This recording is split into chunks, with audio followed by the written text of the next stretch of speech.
Welcome to the Rim Break Rodeo. We hope this video helps.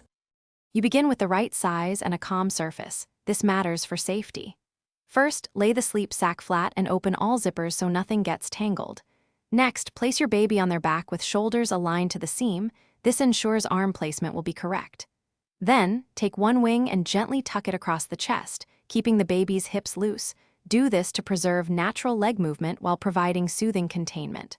Once done, secure the wing fastener. Now you move into the middle steps where fit and safety matter. Fasten the Velcro or zipper slowly, making sure fabric never tucks under the chin. Smooth material away from the face. If using a swaddle or sleep sack hybrid, transition one arm out first when baby shows rolling signs, then both when ready. This reduces startle while supporting motor development. Make a quick two-finger check at the chest and hips. You want snug but not tight. Allowing comfortable breathing, finish by doing a final safety sweep.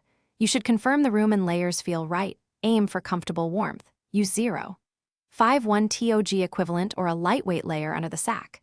Lay the baby on a firm, flat sleep surface with no loose blankets or toys nearby. This reduces SIDS risk. If baby seems flushed or sweating, make sure to loosen or remove the top layer and check skin temperature. If the fit shifts, pause, reopen, and refasten to restore a secure, hip-friendly position. Thanks for watching. Consider subscribing if we helped you.